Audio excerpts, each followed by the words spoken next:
ఏరుమాల గ్రామ పెద్దలకు, గ్రామంలో ఉన్న యువకులకు మరియు ఈ సభను ఏర్పాటు చేసిన పెద్దలందరికీ పేరు పేరున జై భీమ్, జై మూల నివాసి, జై భారత రాజ్యాంగం.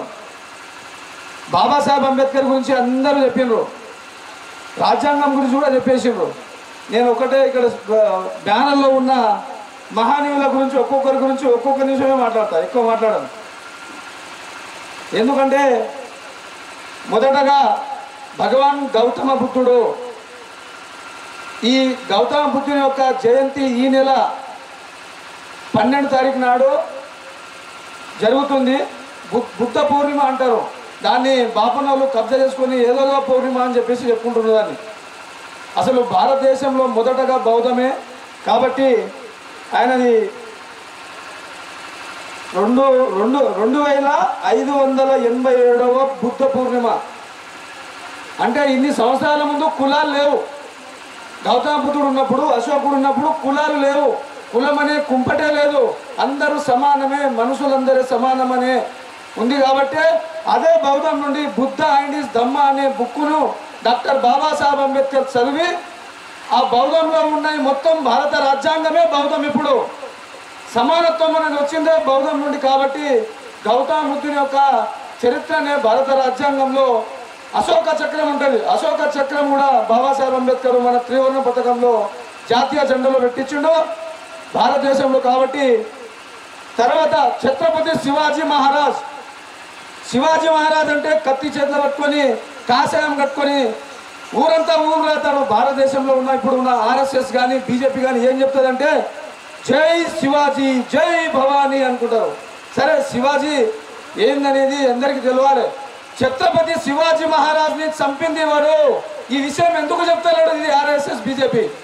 ఛత్రపతి శివాజీ మహారాజ్ను అన్నంలో విషం పెట్టి చంపింది ఇదే బాపనులు కదా, ఇదే విశ్వబ్రాహ్మణులు. ఇప్పుడు దేవేంద్ర ఫడ్నవీస్ ఉన్నాడా, వాళ్ళ కుటుంబమే, బాజీరావు విశ్వ కుటుంబమే ఛత్రపతి శివాజీ మహారాజ్ యొక్క అన్నంలో విషం పెట్టి చంపించిండ్రు. అది ఎవరు నిజం చెప్పారు. రోజు ఏంటంటే బీసీ సోదరులు ఛత్రపతి శివాజీ మహారాజ్ అంటే మా రాజు ఔరంగజేబ్కు చంపిండు, ముస్లింలను చంపిండు అని చెప్పిండు. కానీ అది తప్పు. ఛత్రపతి శివాజీ మహారాజ్ సైన్యంలో 40 మంది, అంటే 100 మందిలో 40 మంది ముస్లిం సోదరులు ఉన్నారు. వాళ్ళే శివాజీ సైన్యానికి సైన్యం ట్రైనింగ్ ఇచ్చేటోళ్ళు కూడా ముస్లింలే. శివాజీ కోసం ఆగ్రాలో చనిపోయిన 2 ముస్లింలు ఔరంగజేబ్ శివాజీని బంధిస్తే శివాజీ కోసం ఆగ్రాలో వాళ్ళని ఇద్దరిని ఉరి శిక్ష చేసిండ్రు. ఎందుకంటే శివాజీ మహారాజ్ని వాళ్ళ కోట నుండి నువ్వు వెళ్ళిపో, ఛత్రపతి శివాజీ మన రాజ్యాన్ని కాపాడు. ఆ రోజు ఎలాంటి హిందూ మతము ముస్లిం మతం అని లేదు, కేవలం రాజ్యాల కోసమే కొట్లాట జరిగింది. కానీ దీన్ని దురదృష్టం ఏదో వాళ్ళు ఇష్టం వచ్చినట్లు రాసుకొని, ఎందుకంటే రాసుకునే అధికారం వాళ్ళకే ఉంది. ఇప్పుడు విద్యాశాఖకు చీఫ్ సెక్రటరీలు మొత్తం బాపనలో ఉన్నారు, ఈ దేశంలో కానీ రాష్ట్రంలో కానీ. వాళ్ళు ఇష్టం వచ్చినట్లు రాజ్యాంగం రాసుకుంటారు. ఎగ్జాంపుల్, ఇప్పుడు 10th క్లాస్ చదువుకున్న విద్యార్థులు ఎవరైనా ఉంటే మేము చదువుకున్నప్పుడు నాంటెల్ బుక్లో నాంటెల్ బారిస్టర్ భారతీశం అనే ఒక లెసన్ ఉండే. కానీ ఇప్పుడు రామాయణము, మహాభారతము, గీతాలు, వేదాలు అన్ని నాంటల్లో పెట్టేసిండ్రు. అంటే మూఢనమ్మకాలు ఇప్పటి నుండే వచ్చేయాలని చెప్పి ఇదొకటి. అదేవిధంగా ఛత్రపతి శివాజీ మహారాజ్ కొడుకు సంభాజీ మహారాజ్ ఉంటాడు, ఆయన పేరు మీద చావా సినిమా తీసిండ్రు. చావా సినిమాలో ఏం చూపించారంటే సంభాజీ మహారాజ్ యొక్క బామ్మడిది ఈయన ఔరంగజేబును పట్టించాడని తప్పుడు చరిత్ర చూపించారు. తప్పు అది. సంభాజీ మహారాజును పట్టించింది విశ్వబ్రాహ్మణులు. విశ్వబ్రాహ్మణులు ఔరంగజేబుతో చేతులు కలిపి ఈ రాజ్యం మా చేతిలో అవుతుందని చెప్పి ఆయనను చంపించాడు. సంభాజీ మహారాజు ఏ రకంగా చంపిండు? మనధర్మ శాస్త్రంలో ఏముందంటే శూద్రుడు రాజు అయితే ఆయనకు చెవులు ముక్కు అన్ని కోసి చంపాలని చెప్పి మనుధర్మ శాస్త్రంలో మను అనే బాపనుడు రాసుకున్నాడు. ఆ మనుధర్మ శాస్త్రం ప్రకారము సంభాజీ మహారాజ్ని ఎవరు ఔరంగజేబుకు ఇదే విశ్వబ్రాహ్మణులు చెప్తే ఒకరోజు ముక్కు కోసి, ఒకరోజు చెవులు కోసి, ఒకరోజు కాళ్ళు తొడలు కోసి కారం చల్లి 15 రోజులు చిత్రహింసలు చేసి చంపించింది ఇదే విశ్వబ్రాహ్మణుడు. కానీ అని చెప్పారు. ఒక విధంగా ఒకవేళ ఔరంగజేబే చంపి ఉంటే ఇది ఒకటి ఆలోచన చేయండి.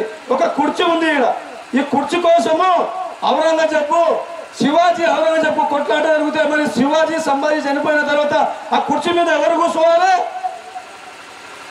ఆ కుర్చీ మీద ఔరంగజేబు కూర్చోవాలి కదా. ఔరంగజేబు కూర్చోకుండా బాజీరావు పీస్వా కుర్చీ మీద ఎట్లా కూర్చున్నాడు? కాబట్టి అదే నిజమైన చరిత్ర తెలుసుకోవాలి. అదేవిధంగా మా సంత సేవాలాల్ మహారాజ్, మా సేవాలాల్ మహారాజ్ అయితే పూరా దేవుని చేసి పడేసిండు మా ఊరు. మన సేవాలాల్ మహారాజ్ బ్రాహ్మణిజాన్ని కూకటలతో పీకేసిండు. ఆయన ఏ ఒక్క రోజు బాపలోని ఇంటి ముందు రాలేదు. ఆయన ఏం చేసిండంటే గౌతమ బుద్ధుని మార్గంలో అపో దీపో భవ అంటే నీ దీపాన్ని నువ్వే వెలిగించుకో, ఎవరో వచ్చి దీపం వెలిగించడం మీ ఇంట్లో అని చెప్పి బుద్ధుడు ఏదైతే అన్నాడో అదే మాటలను మా సంత సేవాలాల్ మహారాజ్ గారు అదే మాటలు అన్నారు. అదేవిధంగా మహాత్మా జ్యోతిరావు పూలే అంటేనే ఈ దేశంలో అందరికీ సర్వ హక్కులు వచ్చినాయి. ఇప్పుడు బాబాసాహెబ్ అంబేద్కర్ చదువుకున్నాడంటే అంతకంటే ముందు మన మహాత్మా జ్యోతిరావు పూలే భారతదేశానికి నిజమైన జాతిపిత ఎవరంటే మహాత్మా జ్యోతిరావు పూలే గారు. మన భారత జాతిపిత అయిన మహాత్మా జ్యోతిరావు పూలే వాళ్ళ భార్యను చదువు చెప్పించి మన అందరికీ చదువు కోసం కొట్లాడిన ఆ రోజు ఒకవైపు బ్రిటిషర్లతోటి ఒకవైపు బాబర్లతోటి కొట్లాడి మన అందరికీ చదువు చెప్పిండు. ఆ రోజుల్లో మహిళలు కానీ ఎస్సీలు కానీ ఎస్టీలు కానీ బీసీలు చదువుకుంటే మహిళ పడుతుంది, గత్తర వస్తుంది, వర్షాలు పడమని చెప్పి బాపరాలు చెప్తే ఇది ఇది కరెక్ట్ కాదు, అందరూ చదువుకోవాలని చెప్పి చదువు కోసం కొట్లాడి మహిళలకు తన భార్యను చదువు చెప్పి భారతదేశం మొట్టమొదటి చదువుల తల్లి ఎవరు ఉన్నారంటే మన సావిత్రిబాయి పూలే. ఆమె పక్కకే ఉన్నది, మన అందరి తల్లి ఆమె. అదేవిధంగా మన ఛత్రపతి మహాత్మా జ్యోతిబా పూలే గారు ఇంతకుముందు చెప్పినట్టు మల్లేశ్వర చెప్పిండు, పూలే సినిమా తీస్తే సెన్సార్ బోర్డు పర్మిషన్ ఇస్తలేదు. అయినా కానీ మొన్న 25వ తారీఖు మన మహాత్మా జ్యోతిరావు పూలే గారి జన్మ జయంతి, ఆయన జయంతి రోజు 11వ తారీఖు రిలీజ్ కావాలి, కానీ రిలీజ్ కానీయలేదు. ఎప్పుడైందంటే ఈ నెల 25న రిలీజ్ అయింది ఆ సినిమా. ఆ సినిమాలో ఏముంది? చదువు కోసం ఎందుకు కొట్లాడేది? వాళ్ళ భార్యకేమో గుడ్లతోటి పెండతోటి బురదతోటి కొడితే 2 జతల డ్రెస్సులు తీసుకొని పోయేది సావిత్రిబాయి పూలే, మన అందరి తల్లి. ఆమె ఏం చేసిందంటే ఇక్కడ నుంచి స్కూల్ వరకు పోయేలోపు ఆయన బాడీ మొత్తం ఆయన ఆమె బట్టలు తడిసిపోయేది. ఆడ పోయి ఆ బట్టలను తీసి ఇంకో బట్టలు వేసుకొని పిల్లలకు చదువు చెప్పింది. ఆమెకు సహకరించింది ముస్లిమే ఫాతిమా షేక్, ఉస్మాన్ షేక్. కానీ భారతదేశంలో ముస్లింలు శత్రువులు, ముస్లిం అది దేశం కాదని చెప్పి ఆర్ఎస్ఎస్ బీజేపీ దొంగ నాటకాలు ఆడుతుంది. అసలు భారతదేశం ఎవరిది? అందరిదే. కేవలం బాపలోని దేశమే కాదు, వాళ్ళు యుఎస్ఏ నుంచి వచ్చిండ్రు. 2001లోనే DNA టెస్ట్ రుజువైంది వాళ్ళది దేశం కాదని. కాబట్టి దేశంలో దాడులు జరుపుతుండ్రు, అదొకటి. అదేవిధంగా మన ఛత్రపతి సాహు మహారాజ్ 1902లోనే రిజర్వేషన్ అమలు చేసిండు ఛత్రపతి సాహు మహారాజ్. అదేవిధంగా ఛత్రపతి శివాజీ మహారాజ్ యొక్క వారసత్వానికి వస్తారు. ఇదే ఛత్రపతి శివాజీ మహారాజ్ ఆయన పట్టాభిషేకం రాజు అయినప్పుడు పట్టాభిషేకం చేస్తే ఇదే బాపనోళ్ళు ఆయనకు పట్టాభిషేకానికి రాలేరు. ఎందుకంటే నువ్వు శూద్రుడవు, నువ్వు రాజు కావద్దు, కత్తి చేత పట్టుకోవద్దు, మన ధర్మశాస్త్రం ప్రకారం కేవలం బాపనోళ్ళు క్షత్రియులే వెళ్ళాలని చెప్పి ఆ రోజు చెప్తే దాన్ని ధిక్కరించి వీళ్ళు ఎవరు అడ్డం రాకుంటే కాశ్మీర్ నుండి గంగాభట్ అనే బాపనోడు దొరికొచ్చి పట్టాభిషేకం చేస్తే ఆ బాపనోడు ఏం చేసిందంటే ఎడమకాలి బొట్టన వెళ్ళతో ఒక వినుప కట్టి వేసి ఆ కాళ్ళతోటి బొట్టు పెట్టదు శివాజీ మహారాజ్కు. ఆయన ఏం చేసిందంటే ఛత్రపతి శివాజీ మహారాజ్, ఎందుకంటే ఆనాడు మన ధర్మశాస్త్రం వెలువెళ్ళింది. ఎందుకంటే బాపనోడు పట్టాభిషేకం చేస్తేనే రాజు అవుతాడు. కాబట్టి శివాజీ మహారాజ్ ఓపిక పెట్టిండు. పట్టాభిషేకం అయిన తర్వాత ఆ బాపనోని తల తీసి పడేసిండు. ఎందుకంటే మేము ఎంత తక్కువనా అని చెప్పి. కాబట్టి ఈ దేశంలో ఛత్రపతి శివాజీ మహారాజ్కే ఇంత అవమానం జరిగితే మీకెక్కడ న్యాయం జరుగుతుంది? ఆ రాజునే బ్రాహ్మణిజంలో నువ్వు శూద్రుడు అని చెప్పిండు. అసలు శూద్రుడు అంటే ఎవరో తెలియని. శూద్రులు అంటే ఎవరు? బీసీలు, రెడ్డి, వెలమ, కమ్మ, కాపు అన్న వాళ్ళనే శూద్రులు అంటారు. ఎస్సీ ఎస్టీలు అయితే పంచములు, ఇంకా అంటి ముట్టడాలు, లమ్మడాలకైతే అడవిలో దొబ్బేసిండ్రు. ఇది మను ధర్మశాస్త్రంలో బ్రాహ్మణ వైశ్య క్షేత్రం ఉంది. కాబట్టి దీని ప్రకారం నేను చెప్తున్నా, ముఖ్యంగా బీసీ సోదరులారా ఇప్పటికైనా నిద్ర మేలుకోవాలి. 1931లో బీసీల జనాభా లెక్క అంటే ప్రపంచం అందరి జనాభా లెక్కలు జరిగినాయి. 30 కంటే ఇప్పుడు 96 సంవత్సరాలు అవుతుంది. జనాభా లెక్కలు కూడా లేదు. మా పరిగి నియోజకవర్గంలో ఒక ఉదాహరణ చెప్తా. పరిగి నియోజకవర్గంలో కమిషనర్ ఏం చేసిండంటే మొన్న కుక్కల జనాభా లెక్కలు చేసిండు. పిచ్చి కుక్కలన్నీ మంచి కుక్కలు అని చెప్పి మా పరిగి నియోజకవర్గంలో మున్సిపాలిటీలో 120 పిచ్చి కుక్కలు ఉన్నాయట. పిచ్చి కుక్కల జనాభా లెక్క చేస్తుండు కానీ బీసీల జనాభా లెక్కలు చేయరా? ఇదే నరేంద్ర మోడీ నేను బీసీలని చెప్పుకుంటాడు కానీ బీసీలకు వ్యతిరేకంగా సుప్రీంకోర్టులో దరఖాస్తు చేస్తాడు. మేము బీసీల జనాభా లెక్కలు చేయము, ఇది పాకిస్తాన్ కుట్ర, ఇది చైనా కుట్ర. అంటే జనాభా లెక్కలు చేస్తే కుట్రనా? జనాభా లెక్కలు ఎందుకు చేస్తారు? నేను ఇక్కడ మనకు వచ్చిన నేను ఇప్పుడు ఇంటికి పోవాలి. ఇంట్లో నేను పెళ్లి చేసుకున్నా, మా భార్య ఫోన్ చేస్తుంది. ఏం చెప్తాను, నువ్వు వస్తున్నావా లేదంటది. ఎందుకు? నేను పోతే నన్ను కౌంట్ చేస్తారు, లెక్క చేసుకొని ఎంతమంది ఉన్నాం ఇంట్లో అన్నం పెడతారు. మనిషిని లెక్క పెట్టి అన్నం పెడతారు, నువ్వు వస్తున్నావా లేదా అని. అందుకే బీసీల జనాభా లెక్కలు చేయాలి. అరే కనీసం ఎక్స్రే తీయండి భయ్, బీసీలకు ఎంత ఏమున్నది. ఇంత కొట్లాట చేస్తే కూడా ఇప్పుడు బీసీల జనాభా లెక్కలు చేస్తామని మొన్న కేంద్ర కేబినెట్ ఏం చెప్పిందంటే బీసీల జనాభా లెక్కలు చేస్తామని చెప్పి బీసీలు అంటే నరేంద్ర మోడీ అన్నాడు. మొన్న నరేంద్ర మోడీ ఏనందాడు, మోహన్ భగవత్ ఏమంటాడు ఇప్పుడు ఆర్ఎస్ఎస్కు చీఫ్ ఏమంటాడు, బీసీల జనాభా లెక్కలు చేస్తే దేశంలో కళ్ళం అవుతారంట. అంటే బీసీలు మనుషులు గారా భారతదేశంలో? కాబట్టి ఇప్పుడు జనాభా లెక్కలు చేస్తామని అంటుండ్రు. గతంలో 2014లో చెప్పిండ్రు మీరు చేయలేరు. 18లో రాజ్నాథ్ సింగ్ హోమ్ మినిస్టర్ ఉన్నప్పుడు చెప్పిండు మేము జనాభా లెక్కలు చేస్తారని ఓట్లు గుర్తించుకున్నారు, చేయలేరు. ఇప్పుడు చేస్తామంటే ఎట్లా నమ్ముతామో? ముందు జనాభా లెక్కలు చేయి. ఎవరు ఎంతున్నారో తెలని భారతదేశంలో 3 కోట్ల ఉన్న జనాభా కలిగిన బాపరాడు భారతదేశాన్ని వెళ్తుండు. 3000 మంది కలెక్టర్లలో 2900 మంది కలెక్టర్లు కేవలం బాపులలో ఉన్నారు. ఏడ ఉంది రిజర్వేషన్? ఎక్కడ ఉన్నది? ఎస్సీ ఎస్టీలో బీసీలకు 1932లో రిజర్వేషన్ వచ్చింది. 1950లో రాజ్యాంగం అమలైంది. అంటే 42 సంవత్సరాలు ఎవరు తిన్నాడు? ఎస్సీలు తిన్నారా? ఎస్టీలు తిన్నారా? అదే ఎస్సీ ఎస్టీల కోటని ఇంకా పూర్తి కాలేదు. కానీ డాక్టర్ బాబాసాహెబ్ అంబేద్కర్ చెప్పినట్టు ఆనాడు భారత రాజ్యాంగంలో ఆర్టికల్ 340 ముందు బీసీల కోసమే రిజర్వేషన్ ఇచ్చిండు. 341 ఎస్సీలకు ఇచ్చిండు, 342 ఎస్టీలకు ఇచ్చిండు 3వ స్థానంలో. కానీ 340 ఆర్టికల్ను పార్లమెంటులో చట్టం చేసుకోవాలి. పార్లమెంటులో బీసీ ఎంపీలు ఏం చేస్తున్నారు? నిద్రలో ఉన్నారా? 76 మంది ఎంపీలు ఉన్నారు. ఏం చేస్తున్నారు? వాళ్ళు పార్లమెంట్లో కొట్లాడాలి కదా. ఎవరు కొట్లాడితే పార్లమెంట్లో చట్టం చేస్తేనే రిజర్వేషన్ వస్తుంది. కానీ ఆ 340 ఆర్టికల్ను పక్కన పెట్టేసి మేము అది చేస్తాము, ఇది చేస్తాము, ఈ దాడి ఆ దాడి, దేశంలో హిందువులు కథలో ఉన్నారని ఏమో అంటారు. కాబట్టి మిత్రులారా అవన్నీ వేస్ట్. కాబట్టి మనం భారత రాజ్యాంగాన్ని చదవాలి, భారత రాజ్యాంగాన్ని ఫాలో అవ్వాలి. ఎందుకంటే భారత రాజ్యాంగంలో ఆర్టికల్ 13 ఏం చెప్తుందంటే 1950 జనవరి 26 నుండి అంతకంటే ముందు ఉన్న గ్రంథాలు, వేదాలు, పురాణాలు, రామాయణం, గీత, వేద ఇవన్నీ ఆ 1950 జనవరి 26 నుండి శూన్యం. అవన్నీ అవి పనికిరావని చెప్పి బాబాసాహెబ్ అంబేద్కర్ భారత రాజ్యాంగంలో ఆర్టికల్ 13 పొందపరిచిండు. ఆ ఆర్టికల్ 13లో 46 గంటలు అక్కడ పోరాటం చేసి దాన్ని పాస్ చేయించిండు.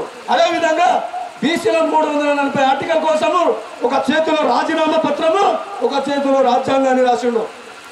ఎందుకంటే ఆనాడు పటేల్ని ఎవరు వ్యతిరేకించిండ్రు, బీసీలకు ఎందుకు ఇస్తారని చెప్పి. అదేవిధంగా ఇంకా చెప్పాలనుకుంటే ఇంకా చాలా ఉన్నది. అదేవిధంగా మన సావిత్రిబాయి పూలే మన అందరికీ చదువుల తల్లి. భారతదేశానికి నిజమైన చదువుల తల్లి ఎవరంటే సావిత్రిబాయి పూలే. ఆమెతో పాటు ఫాతిమా షేక్, అదేవిధంగా ఛత్రపతి సాహు మహారాజ్ కూడా శివాజీకి జరిగినట్టే జరిగింది. అప్పుడు పొద్దున్నే 4 గంటలకు లేచి స్నానం చేస్తుంటే వేదోక్త మంత్రాలు, పూర్వోక్త మంత్రాలు అని ఉంటాయి. వేదోక్త మంత్రాలు అంటే వాళ్ళు రాజులకు అంట, పూర్వోక్త మంత్రాలు అంటే బాపురావులకి చదవాలంట. ఆయన స్నానం చేస్తుంటే పూర్వోక్త మంత్రాలు చదివితే అరే ఇదేంది భాయ్ మీరు ఇట్లా చదువుతున్నట్టే, నువ్వు శూద్రుడవు భాయ్, నువ్వు రాజు అయినా కానీ నువ్వు శూద్రుడవు అని చెప్పేసాడు. అంటే ఒక రాజునే ఇంత అవమానపరిచినాక ఇదే మన ధర్మశాస్త్రం, ఇదే బ్రాహ్మణిజం మనకు ఒక లెక్కన, ఒక సాధారణమైన వ్యక్తికి ఇంత లెక్కన. ఆయన రాజు, కొల్లాపూర్ రాజు ఆయన ఛత్రపతి సాహు మహారాజ్. ఆయన ఏమో బాబాసాహెబ్ అంబేద్కర్కు లండన్కు పంపించిండు చదువుకోపోవడానికి. బుక్ నాయక్ పత్రికను నడిపించిండు. ఛత్రపతి సాహు మహారాజ్ మొట్టమొదటిగా అంబేద్కర్ ఇంటికి వెళ్ళి తల్లి రమాబాయి చేత్తో చాయ్ చేపించి తాగి ఆయన లండన్కు ఆ టైంలో పైసలు ఇచ్చి పంపించి చదివిపించాడు. ఇదే ఛత్రపతి సాహు మహారాజ్ బీసీ సామాజిక వర్గం.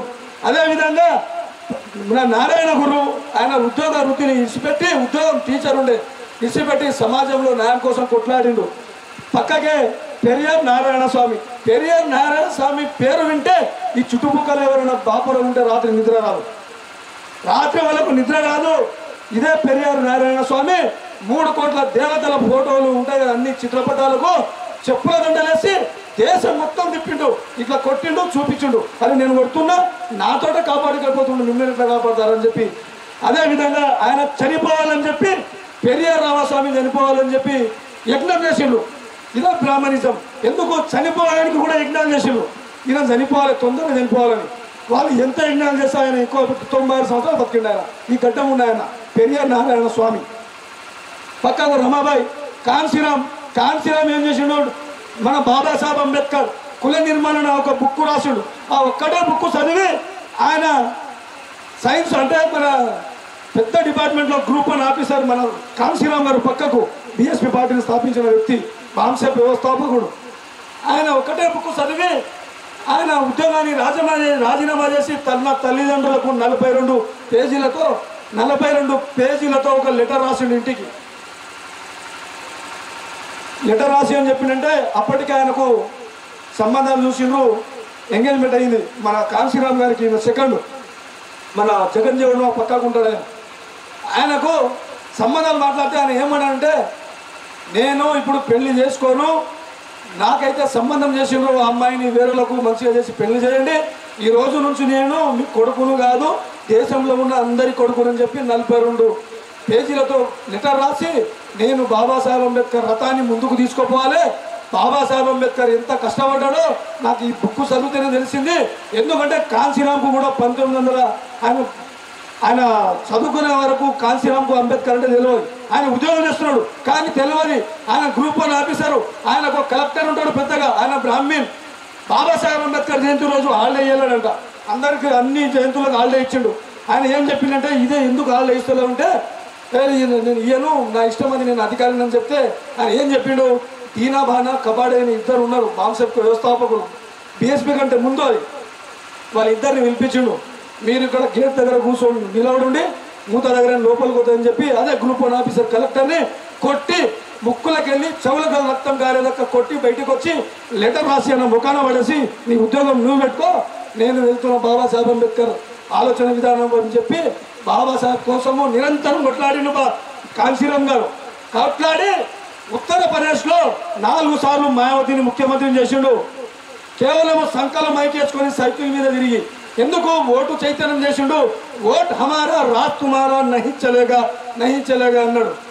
ఓట్ హమారా రాజ్ తుమారా నహి చలేగా అని చెప్పి వాళ్ళని గద్దెరించి ఇప్పటికీ ఉత్తరప్రదేశ్లో కొన్ని పార్టీలకు పార్టీ మెంబర్లు అంటే కనీసం క్యాండిడేట్లు దొరుకుతలేరు, అంత చేసి పడేసింది ఆయన. కాబట్టి వాళ్ళ ఆలోచనపై మనం వెళ్ళాలని చెప్పి కోరుకుంటున్నా. అదేవిధంగా బాబాసాహెబ్ అంబేద్కర్ ఏదైతే కలలు విన్నాడో డాక్టర్ బాబాసాహెబ్ యొక్క ఆలోచన విధానంపై మనం అందరం కలిసిపోవాలి, ఆయన ఆశయాల కోసం మనం అందరం ముందుకెళ్ళాలని చెప్పి కోరుకుంటున్నా. బాబాసాహెబ్ యొక్క ఏదైతే ప్రపంచంలో ఇంతకుముందు అన్నారు అన్ని విగ్రహాల కంటే బాబాసాహెబ్ అంబేద్కర్ విగ్రహాలు ఎక్కువ ఉన్నాయని చెప్పి, ప్రపంచంలో దక్షిణ కొరియా అనే ఒక దేశం ఉన్నది, అందరూ వినే ఉంటారు. జిన్పింగ్ అనే ఆయన బుడ్డ ఉంటాడు ఒక వ్యక్తి, ప్రధాని అక్కడ ప్రెసిడెంట్. ఇప్పటి వరకు ఎవరి దగ్గర తల ఉంచలే. డాక్టర్ బాబాసాహెబ్ అంబేద్కర్ విగ్రహాన్ని పెట్టి ఏప్రిల్ 14న మొట్టమొదటిసారిగా దక్షిణ కొరియా వ్యక్తి కూడా బాబాసాహెబ్ అంబేద్కర్ యొక్క విగ్రహాన్ని ప్రతిష్ఠించిండు. అదేవిధంగా చైనాలో 450 అడుగుల విగ్రహాన్ని స్థాపిస్తుండ్రు. ఇప్పుడు చైనా పక్క దేశముడు అరే ప్రపంచం మొత్తం బాబాసాహెబ్ అంబేద్కర్ను గుర్తు చేస్తుంది. ఆయనను మన దేశంలోనే అంటారాడు అంటున్నారు. ఆయన మాల, ఆయన మాదిగా, ఇది తప్పు.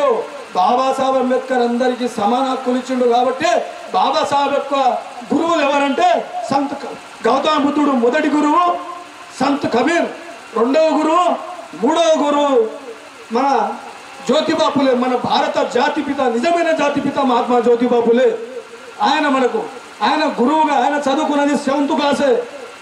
మన మహాత్మా జ్యోతిబా ఫులే, జ్యోతిరావు ఫులేను మహారాష్ట్రలో ప్రెస్ కాన్ఫరెన్స్ పెట్టి నా గురువు జ్యోతిరావు పూలే అని చెప్పి బాబాసాహెబ్ అంబేద్కర్ చెప్తే అక్కడ ఉన్న మీడియా ఏం చెప్తారంటే బాబాసాహెబ్ నువ్వు చదువుకునేదేమో పిహెచ్డీలు, పూలే చదువుకునేది 7th క్లాస్ అంటే బాబాసాహెబ్ ఒక మాట చెప్పిండు, నేను చదువుకున్న పుస్తకాలు కానీ సామాజికంగా చదువుకున్నది మహాత్మా జ్యోతిరావు పూలే కంటే తెలివిపరుడు భారతదేశంలో ఎవరు లేరని చెప్పి తన గురువుగా చిత్రీకరించుకున్నాడు ఆయన. అదేవిధంగా సంత్ గాడ్గే బాబా గురించి పెట్టాలి. ఈ ఊర్లో ఎవరైనా రజక సంఘం, చాకలి సోదరులు ఎవరైనా ఉంటే సంత్ గాడ్గే బాబా. స్వచ్ఛ భారత్ ఐకాన్ ఎవరంటే సంత్ గాడ్గే బాబా. కానీ గాంధీ ఫోటో పెట్టేసాడు. గాంధీ ఒకరోజు ఊడ్చింది లేదు, ఒకరోజు తూడ్చింది లేదు, ఒక చెత్త ఇట్లా పడేసింది లేదు, కానీ గాంధీ ఫోటో పెట్టేసాడు. ఒకటి ఆర్బీఐ బ్యాంకులు ఉన్నాయా, ఆర్బీఐను స్థాపించిన దాంట్లో కూడా బాబాసాహెబ్ అంబేద్కరే. The problem of the rupee అనే ఒక పుస్తకాన్ని రాసి ఇప్పటికీ 22 దేశాలు అదే పుస్తకాన్ని చదువుకుంటూ అదే పుస్తకాన్ని చూసుకుంటూ 22 దేశాలు బ్యాంకులను నడిపిస్తున్నాయి. అంటే ప్రతిదీ బాబాసాహెబ్ అంబేద్కర్ ఇచ్చిన పుణ్యమే. ఈ దేశంలో ఎవరు ఏమి ఇయ్యలేదు. బాబాసాహెబ్ అంబేద్కర్ ఆలోచన విధానం పైన మనం ఉండాలి, బాబాసాహెబ్ చెప్పిన మాటలు మనం నడవాలి. అదేవిధంగా మహాత్మా జ్యోతిరావు పూలే గురించి చెప్పిన విషయాలు అందరూ బీసీ సోదరులు బాగా గుర్తుపెట్టుకోవాలి. శివాజీ మహారాజ్ ఇంతకుముందు కాషాయం అని చెప్పిండు, కాషాయము నీళ్ళు అని చెప్పి, కాషాయం కూడా ఎవరి సొత్తు కాదు. గౌతమ బుద్ధుడు యొక్క కాషాయమే దాని బ్రాహ్మణిజం కబ్జా చేసుకున్నది. కాషాయం కూడా మనదే, నీలి రంగు మనదే, రెండు మనవే. కాషాయాన్ని కబ్జా చేసుకున్నారు. ఆ కాషాయంలో గౌతమ బుద్ధుడు ఏమో కాషాయాన్ని ఎవరికైనా బోర్ అనిపిస్తుందా? ఒకటి 2 నిమిషాలు క్లోజ్ చేస్తా. కాషాయము ఎందుకంటే మేము నమ్మడంలో మా దాంట్లో పెళ్ళిళ్ళు ఎట్లుండంటే ఒక 20 సంవత్సరాల ముందు మీకు అందరికీ తెలుసు, పెద్దవసలు అందరికీ మా పెళ్ళిళ్ళలో బాపరాడు రాకుంటుండే. మేము ముహూర్తాలు చూస్తే ఎట్లుంటుండంటే ఒక గొల్లెం ఉంటుండే మనకు, అప్పుడు గుమ్మిలు గొల్లాలు ఉంటుండే మన. ఆ గొల్లెంలోకి వెళ్ళి ఏదైనా పప్పు దాన్ని ఏదో పప్పు ఒక పిడికెడు ఇట్లా తీసుకొని పక్కన పెట్టేసి సోమవారం రోజు ముహూర్తం కలుస్తుందా 5 ఇత్తులు ఒకదాని చేసి ఒక 5 సార్లు చేస్తే దాంట్లో 3 సార్లు కలిసిపోయిందంటే ఆ రోజు ముహూర్తం. బుధవారము ఆదివారము అట్లా చేసుకొని పెళ్లి చేసుకుంటాం. 1999 2000 సంవత్సరం నుంచి ఏదైతే బాపురాడు మన అట్లా ఎంట్రీ అయిందో మాకు కట్నాలు పెరిగినాయి, కానుకలు పెరిగినాయి. ఆ పెళ్లి కొడుకు అడగక ముందే, ఈ పుస్తకాలు కట్టే ముందే అదే పెళ్లి కొడుకు ఏమైనా ఇచ్చేది ఉందా, పెళ్లి కూతురు తండ్రి అని ముందే ఆయన గుర్తు చేస్తాడు. ఆడేమో తాళి కట్టకుండా ఆపిస్తాడు. ఇవన్నీ మా దాంట్లో కేవలం ఒక ఆవు దూడ, ఒక లేగ దూడ ఇచ్చి ఆడవిని ఇంటికి పంపించేటోళ్ళు మా దగ్గర. కానీ మా దగ్గర ఎక్కువ బతికేది మా లమ్మడోళ్ళు చదువుకున్నాడు, ఒక పిహెచ్డీ ఒక డిగ్రీ చదివితే అయిపోయి ఉద్యోగం వచ్చిందనుకో 2 బాపులంతో వచ్చి పెళ్లి చేస్తాడు. 2 వస్తాడు, ఒకరిని కాదు, 2 10,000 20,000 5 నిమిషాలు ఇచ్చేసి పంపిస్తాడు. 5 నిమిషాల్లో ఈడ ఆయనకు ఉద్యోగం వచ్చింది బాబాసాహెబ్ వల్ల, వాళ్ళ పైసలు ఇచ్చారు అక్కడ. ఎందుకంటే చదువును కూడా ఎవరు దుష్మను, ఎవరు దోస్తి, ఎవరు నిజమో ఎవరు అబద్ధమని చెప్పడానికే చదువు ఉన్నది. చదువు అనేది కేవలం ఉద్యోగానికే కాదు. బాబాసాహెబ్ అట్లా అనుకుంటే ఎంతో ఉద్యోగాలు చేసి బతికేటోడు, మన అందరి కోసం త్యాగం చేసిండు. అదేవిధంగా రాజ్యాంగంలో ఇంకో రాజ్యాంగం రాసిండు, ఎస్టీల కోసం, ఆదివాసుల కోసం 8-9 షెడ్యూల్ అనేది. అది ఏజెన్సీ ప్రాంతంలో, ఇప్పుడు మన కోయిల్కొండ ఉంది, మహబూబ్నగర్లో ఏజెన్సీ ప్రాంతంలో ఉంది. ఖమ్మం, వరంగల్, కరీంనగర్ అక్కడ ఉందా, అది ఏజెన్సీ ప్రాంతం. ఆ ఏరియాలో సర్పంచ్ ఉంటారు కదా, సర్పంచ్కు ఆ గ్రామ పంచాయతీలో వితిన్ సీఎం కానీ, రాష్ట్రపతి కానీ, ప్రధానమంత్రి కానీ రావాలంటే వాళ్ళ పర్మిషన్ తీసుకోకుండా రావద్దు. అట్లాంటి చట్టాలు భారత రాజ్యాంగంలో బాబాసాహెబ్ పొందవచ్చుడు. కానీ ఇప్పుడు దేశము ఏదో డెవలపింగ్ పేరు చెప్పుతూ ఆదివాసులను కాలు చేపించి చెట్లు కొట్లు అని బుట్టలు నరికేసి ఆదివాసులను అడుగులో పంపిస్తుంది. కాబట్టి మాకు ఆదివాసులకు లమ్మడలో కొట్లాడ పెట్టేసిండు. అంతా ఒకటే, వీళ్ళు బయట నుంచి వచ్చిండ్రు, వాళ్ళు అక్కడి నుంచి వచ్చిండని. అసలు బయట నుంచి భారతదేశంలో చదువుకున్న మిత్రులు ఎవరైనా ఉంటే ఆర్యులు రాక అనే ఒక పుస్తకం సోషల్లో ఉంటుండే. ఆర్యులు రాక, మీరు చదువుకున్నప్పుడు కూడా ఉన్నది. ఆర్యులు రాక అంటే ఆర్యులు అంటే ఎవరు? యూరోప్ నుండి వచ్చిన విదేశీ ఆర్య బ్రాహ్మణులే. అందరికంటే ముందు వచ్చిండు. బ్రిటిష్ వాడు వచ్చిండు పోయిండని చరిత్ర ఉన్నది, డచ్ వాడు వచ్చిండు పోయిండని చరిత్ర ఉన్నది, మొఘల్స్ వచ్చిండ్రని పోయిండ్రని చరిత్ర ఉన్నది. కానీ ఆర్యులు వచ్చిండ్రు కానీ వెనక్కి పోయిండ్రని ఎక్కడైనా చరిత్ర ఉన్నదా? ఎవరైనా చదువుకున్నారా? లేదు. ఆ ఆర్యుల ఇక్కడ ఆ ఆర్యుల ఇంట్లో ఉన్న ఆడపిల్లలు కూడా వాళ్ళ DNA కూడా కలవది. వాళ్ళు కేవలం మగపిల్లలు వచ్చిండ్రు మన సింధు నాగరికతను ధ్వంసం చేయడానికి. వాళ్ళకంటే ముందే సింధు నాగరికత వెలిసింది ఆ టైంలో. కాబట్టి మా లంబాడోల దాంట్లో హర్యానా, పంజాబ్, రాజస్థాన్ ఆ ఏరియాలో మా ఆడపిల్లను పెళ్లి చేసి ఇంటికి పంపిస్తే కూడా ఏడుచుకుంటూ ఆడపిల్లతో చెప్తారు, తల్లి ఆడపిల్ల ఏమంటారంటే, నాన్న, తమ్ముడు, అన్న, మన సింధు నాగరికతను కాల్చి పారేసిండు నాన్న. ఆ సింధు నాగరికత కట్ట మీద, ఆ సింధు నది కట్ట మీద నన్ను ఎప్పుడు తీసుకుపోతావు అని చెప్పి అక్కడ అట్లా ఏడుస్తారు. రాజస్థాన్, హర్యానా అక్కడ, ఎందుకంటే సింధు నది అక్కడే ఉంది కదా, జీలం సింధు అక్కడనే కదా. కాబట్టి మిత్రులారా ఆచరణ చేయండి. ముఖ్యంగా భారతదేశంలో బీసీ సోదరులు మేలుకోవాలి. మండల్ కమిషన్ 1992లో మండల్ కమిషన్ అమలైతేనే బీసీలకు రిజర్వేషన్ వచ్చింది. అదే మండల్ కమిషన్ అంతకంటే ముందు కాకా కాలేల్కర్ కమిషన్ 1953లో బాబాసాహెబ్ మంత్రి పదవి 52లో రాజీనామా చేస్తే నెహ్రూ మజ్బూరితో కాలేల్కర్ కమిషన్ వేసినప్పుడు ఆ కమిషన్ ఏం చెప్తుందంటే, దేశంలో ఉన్న ఆ మండల్ కమిషను, కాలేల్కర్ కమిషన్ పూర్తిగా అమలు చేస్తే రెడ్డి, వెలమ, కమ్మ, కాపు ఈ ఓబీసీలు అందరూ బీసీల కిందికే వస్తారు. జనరల్ అంటే కేవలం బ్రాహ్మిన్స్ వస్తారు. కాబట్టి మిత్రులారా బీసీల జనాభా లెక్కలు సాధించుకుందాం. బీసీల జనాభా లెక్కలు సాధించి జనాభాధికారం ప్రతిపాదికన రిజర్వేషన్లు అందరికీ సమానం. ఎందుకంటే 100% రిజర్వేషన్ చేసేసి అయిపోతుంది కదా.